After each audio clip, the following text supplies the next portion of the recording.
Hi there, welcome to Relationship Talks with Adeze Adana. If you've been enjoying our relationship and marriage series, please don't hesitate to always share them. Today, I want to talk about something that I've titled Things You're Doing That May Be Killing Your Marriage.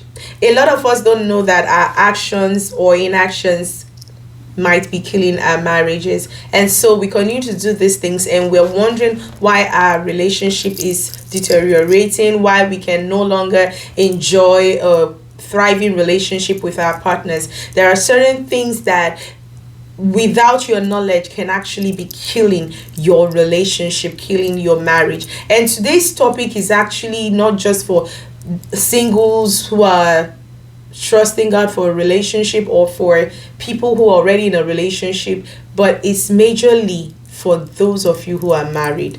I've been having conversations with a couple of people in the last couple of weeks, and some of these conversations have really broken my heart. And I've just realized that a lot of us in our relationships and our marriages today, we're taking our partners for granted. We're just taking people for granted, taking the ones that we pledged to love for the rest of our lives. We're taking them for granted, and we don't even know that we're taking them for granted. Sometimes our partners are pointing out these things to us, but we don't even send. Like, we don't care. Some of us have gotten to a place where we're so comfortable in our relationships, in our marriages, that we feel that nothing is going to happen. He's not going to walk away. When you feel like your husband is not going to walk away because of those little things, it will shock you that those little things are the things that will make your husband walk away in the end. If you feel like your wife is just going to sit down there and take all of these things that you're doing, all of this neglect and things that you're currently doing that is killing that relationship, you're just joking, because one day that your wife is just going to get tired and walk away without saying a word. And so we like to spiritualize things. It's okay to pray. It's okay to love on God. See, I love God. I'm into ministry, but there is a place for common sense and there is a place for wisdom. A lot of us are killing our relationships, killing our marriages, and we're spiritualizing it. Praying for your marriage is not enough. Are you doing what God wants you to do in your marriage? Are you obeying the commandments and the precepts of God, the blueprint of God for that marriage? Are you obeying it? Are you taking your partner for granted? Are you just doing things that are outrightly killing your relationship, killing your marriage, and then you're going to church every Sunday praying to God for a miracle to happen? Some of us are praying for our husbands to change without realizing that we ourselves are the problems. We are the ones who need the change as women. Some of us as men, we're praying for our wives to change. We don't realize that we are the ones who need that change. The real change comes from you acknowledging the role that you're playing that is killing your relationship. And that's why today I've decided to list out some points, some certain things that you might be doing, just in case you don't know, that might be killing that relationship. Number one, lack of communication. When you are not communicating with your spouse, you would rather talk to other people apart from your partner. You're killing your relationship. When you're holding your feelings, you're not expressing them to your partner in a healthy way, in a respectful way. You're not communicating your feelings. You expect your partner to know what's in your heart. Your partner is not a magician. Your partner is not God. They can't know what's in your heart. If you feel a certain way, you need to express it to your partner. If they've done something that it's hurting you, you need to express it to your partner, because how will they know they've done something to hurt you if you don't tell them? But a lot of us will carry this thing in our spirit. I'm going to come to that point. You will not express it to your partner, and you expect that your partner should know that they've hurt you. Or you will be carrying your face up and down, and you expect that because you're carrying your face, your husband should read the expression on your face. Not everyone knows how to read faces. So you have to communicate with your partner. And if you're also someone who doesn't create a healthy atmosphere for communication to take place, you have to work on it, because that unhealthy atmosphere you're creating is killing your marriage, is killing your relationship. If your partner can express themselves to you, they will express themselves to someone else. If your partner isn't talking to you, he's talking to someone else. Nobody is an island. So don't live in that delusion, thinking that because he's not talking to me and I'm creating this unhealthy environment, he's not talking to anybody, he's talking to someone. We're always talking to someone. What you don't want is for your partner to run into the arms of someone else to go and communicate with them when you're still there. So create room for communication to do what? Create room for communication to take place in your home. If you know those things that you're doing that is creating an unhealthy atmosphere, stop creating that unhealthy atmosphere so that God can do what? So that God can work on your hearts in the middle of your conversations and give you both the results that you desire through your conversations. Number 2, when you're taking your spouse for granted, never take your spouse for granted. A lot of us are doing this and it hurts me. If there is something that kills marriages so fast, it's familiarity. When you become so familiar that you don't appreciate your spouse, every little thing they do, you feel it's their responsibility anyway, they should do it. It kills your marriage. Every human being loves to be appreciated. Both men, women, children. We all love to be appreciated. A lot of us want to have that pat at the back. It doesn't matter how little what we've done is. Appreciate us for the little we do, and then we will do more. That's how human beings are wired. Your lack of appreciation towards your spouse is killing your marriage without your knowledge. You don't acknowledge the little things that your husband does for you in the home. You feel like he takes the trash out. Let him take it out. After all, I'm taking care of the kids. You don't even find time to actually thank him for taking out the trash. You feel like, why should I thank him? He's a trash that we all use. No, honey, he can choose not to take out that trash. He can actually choose not to take it out. So if your husband is doing whatever he's doing in the house, don't just see it as, anyway, if he doesn't do it, who else would do it? Sweetheart, appreciate your husband. If you're a man there, your wife cooks a great meal for the home. Appreciate your wife. Don't feel like that's her responsibility. She's meant to be in a kitchen. There are people who will not cook that meal for you even if they are married to you. So if you have a wife that is doing all of these things, taking care of the kids, taking care of the home, instead of you coming back from work and still looking for one fault or the other, take time to appreciate that woman for the little she's doing. We complain that our spouses, some of us men, we complain that our wives are not intimate at night in their home, and they don't give it to you the way you want them to give it to you, when you don't even appreciate them during the day.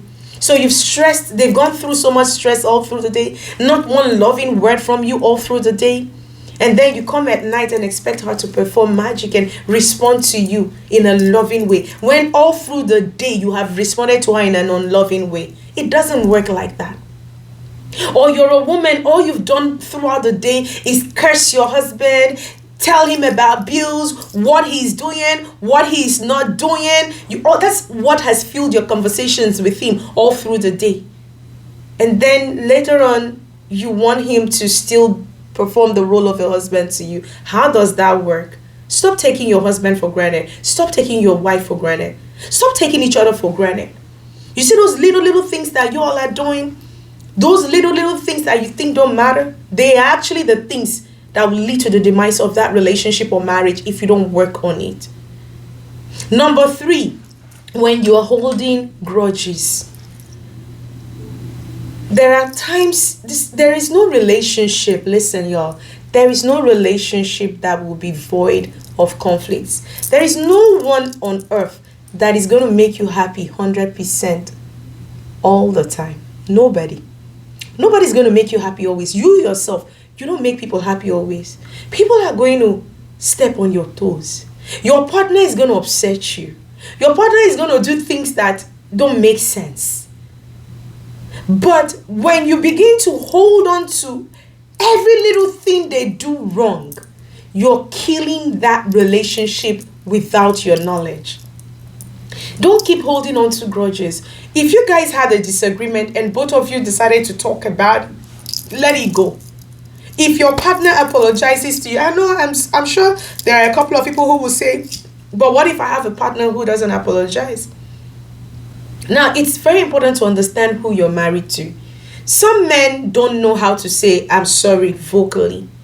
They can tell you they are sorry in a million other ways. So you have to know what language your husband speaks when he's sorry. Some people are so good that when they offend you and they want to make peace with you, they can decide to take you out. They can decide to buy you a nice gift. They can decide to do a chore that you would have normally done yourself.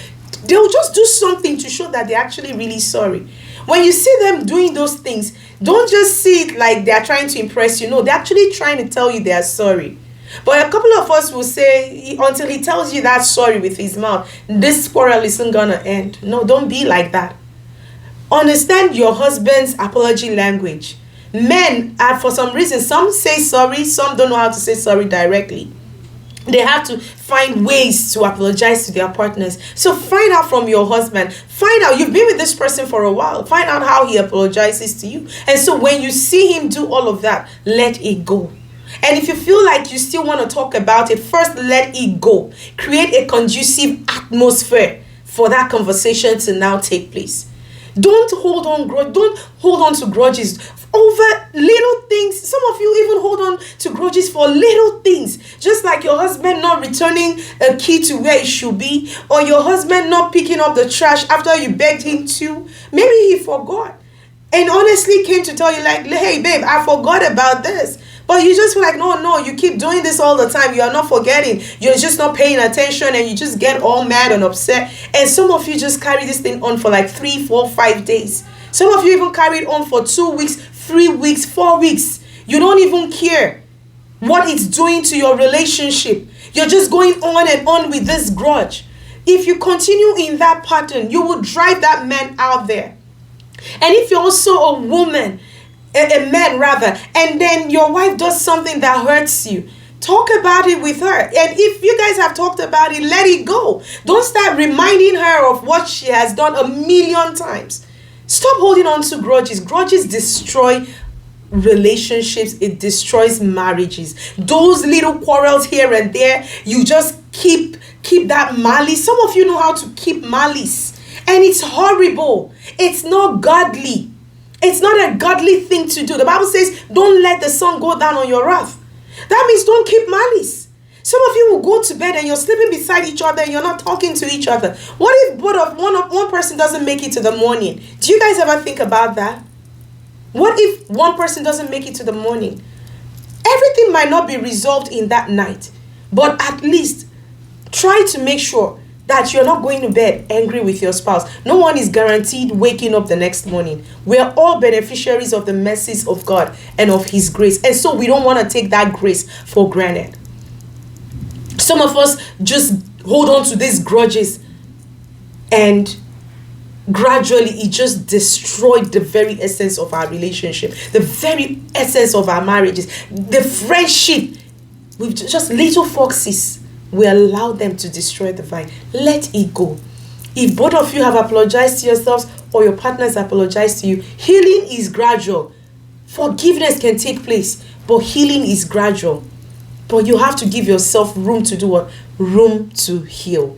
Number 4, constant criticism. Every minute you're criticizing your spouse. You don't see anything good they do. Every little thing they do. Oh, you didn't clean this place well. Oh, I asked you to pick up the trash. You didn't pick up the trash well. Oh, you didn't lay the bed well. If maybe your partner helps you to bathe the kids. Let's say you're a woman. Your husband helps you to bathe the kids. Oh, you did not give Jude a proper bath. You didn't cream his hair. You didn't apply the lotion. You didn't do this. You didn't do that. You didn't. Every time your husband helps you to do something in the house, he must end up with a complaint of how he didn't do it well. How do you think that man will be encouraged to keep helping you around the house, huh? He's not going to keep helping you. Next time you ask him to do it, he'll just tell you go do it yourself. Because men are very quick to shut down. The way we are as women to endure a lot, men aren't built that way.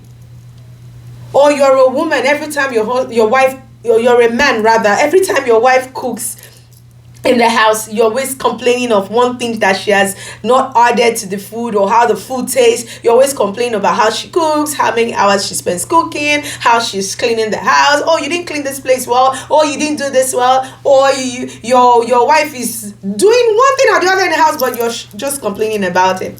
Constantly criticizing on your spouse. Focusing on their flaws instead of focusing on the things that they do well. Instead of affirming their strengths, you're constantly criticizing them. How do you think they want to do better? every time you talk to them is to talk down on them. Your words are tearing your partner down instead of building them up. You're killing that marriage. One day that person is just going to get exhausted and say, you know what, I can't deal with all of this anymore. No one wants to stay in an environment where they are constantly torn down. You don't appreciate your spouse. You don't speak highly of them in their presence and in their absence. You're killing your relationship. You're killing your marriage. Work on it. Try as much as possible to speak words of life into your partner. And when they do things, they might not do it as well as you would have wanted it to be done. But thank them first for what they've done. It's okay when next they want to do it. You can maybe give them a suggestion. To say, oh babe, please could you just help me apply some hair cream on Jude's head when you're done baiting him?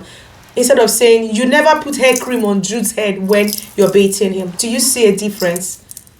One is a constructive way of talking to your partner, letting them know how to do things better for their child. And one is like just demeaning them, making them feel like they don't do things well enough. So make sure that you offer constructive feedbacks. Speak life into the life of your partner. Don't continue to say things that tear them down. Another thing we are doing that we don't know that is killing our marriages is the fact that we are neglecting intimacy. And some of us that are very spiritual, we over spiritualize things. For those of us that are in ministry, it's not a crime loving on God. It's not a crime loving his kingdom. But God is not going to watch you destroy a home that He's going to make you give account of at the end of your life. God has entrusted the family into your hands. What are you doing with it? Why are you neglecting intimacy with your partner? Why are you giving excuses? Some of us aren't even spending time to build intimacy with our spouses, but we are building intimacy with our pastors. We are ready to be in church with our pastors. We are always in church for one program or the other, but we neglect the intimacy in our marriage. Time that you're supposed to spend with your husband, you're on all the prayer lines in this world. Have you wondered why you're on all of those prayer lines and you still lose the marriage? Because you're not applying wisdom.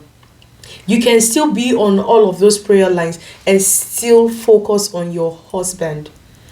Don't be doing the work of God to the point that your marriage begins to suffer. For those of us in ministry, don't do that.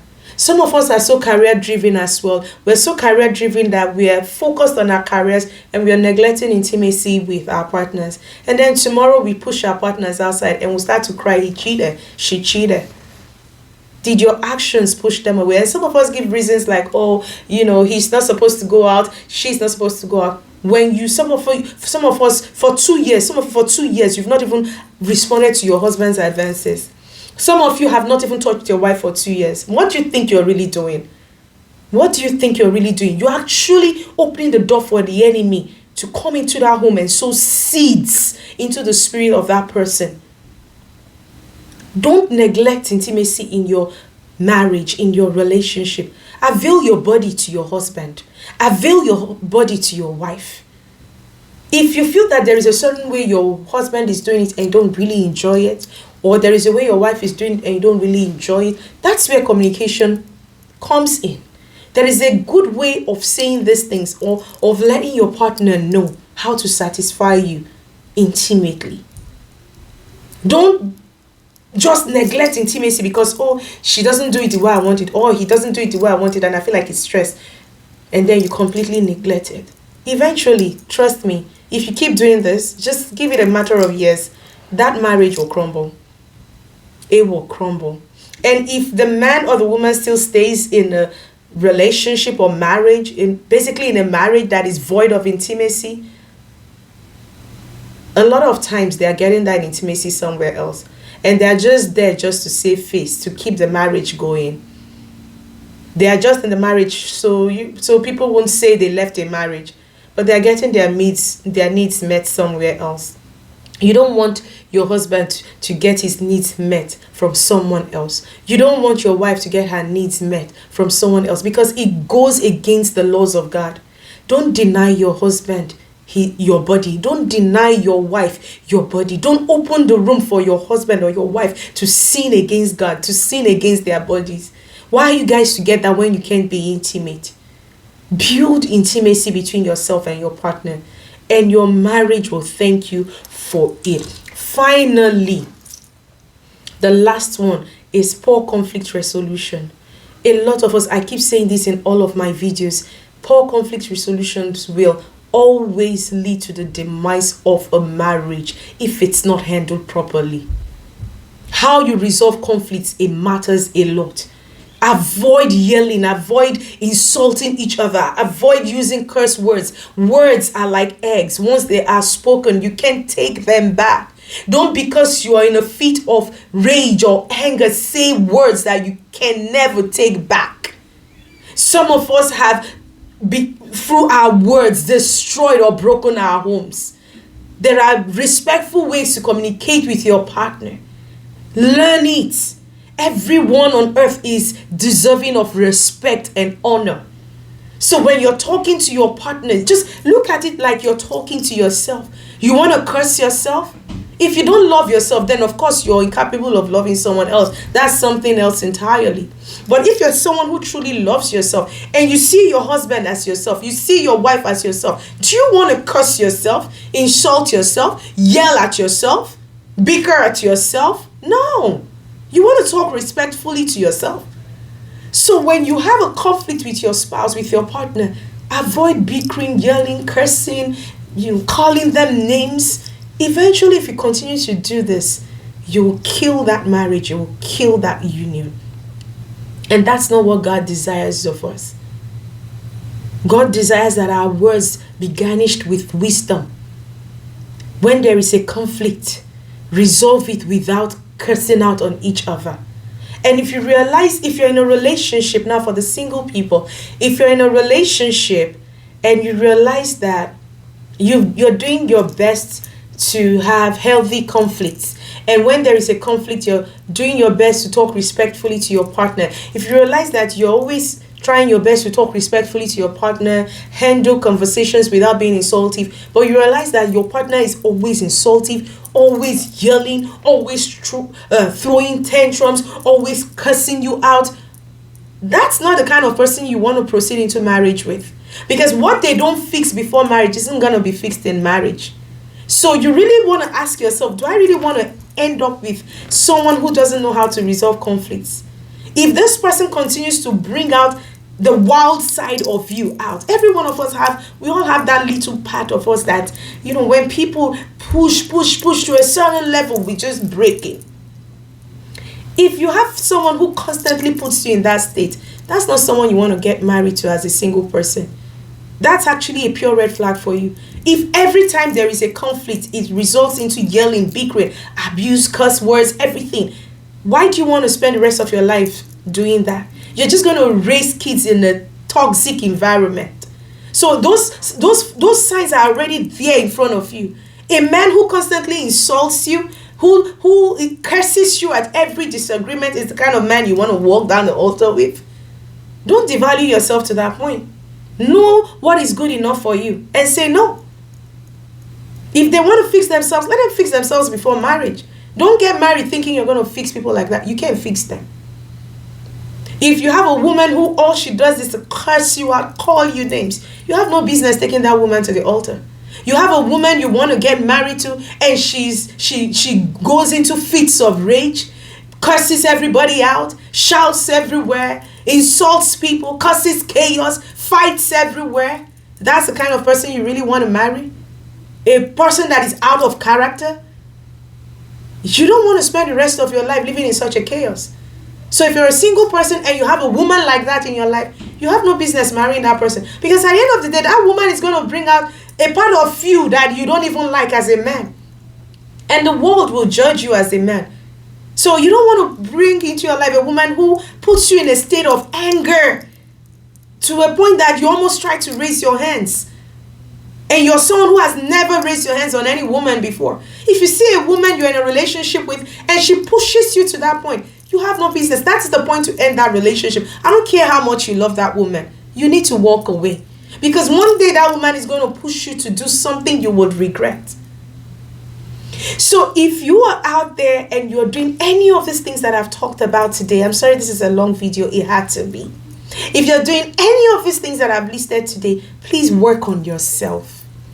Healthy relationships are built when two people decide to have healthy behaviors in that relationship. Don't take your spouse for granted. Don't hold on to grudges. Don't talk down on them constantly. Don't be that kind of person who doesn't know how to resolve conflicts. Don't neglect your spouse's emotional needs, intimate needs.